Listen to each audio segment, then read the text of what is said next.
வாண்டடா உள்ளே புகுந்து வம்பு இழுத்து அடித்து நொறுக்கும் பரபரப்பு காட்சி.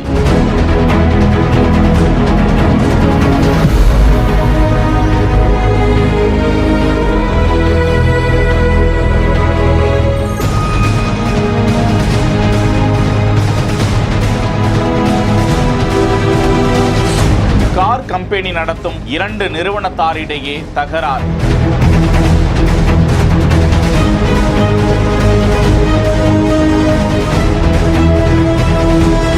நெல்லை மாவட்டம் மன்னாரப்பேட்டையில் தனியார் கார்களை விற்பனை செய்யும் நிறுவனம் ஒன்று நடந்து வருகிறது. அதுபோல மேலப்பாளையம் தெற்கு பைபாஸ் சாலையிலும் ராபின்சன் என்பவர் இதே போன்ற பழைய கார்களை விற்பனை செய்யும் நிறுவனத்தை நடத்தி வருகிறார். இந்த நிலையில் ராபின்சன் தரப்பினர் மன்னாரப்பேட்டையில் இருக்கக்கூடிய கார் நிறுவனத்திற்குள் அதிரடியாக புகுந்து அங்கிருந்த மேலாளரிடம் திடீரென வாக்குவாதத்தில் ஈடுபட்டு சரமாரியாக அங்கிருந்த பொருட்களை அடித்து நொறுக்கக்கூடிய காட்சியும், அதனை தடுக்க முற்படும் அந்த மேலாளர் கடுமையாக தாக்கிவிட்டு தப்பிச் செல்லக்கூடிய காட்சியும் வெளியிடப்பட்டிருக்கிறது. இது குறித்த புகாரின் பேரில் நிகழ்விடத்திற்கு வந்து விசாரணை மேற்கொண்ட காவல்துறையினர் மேலப்பாளையத்தில் கார் நிறுவனத்தை நடத்தி வரும் உரிமையாளர் ராபின்சன் என்பவரை கைது செய்து போலீசார் விசாரித்து வருகிறார்கள்.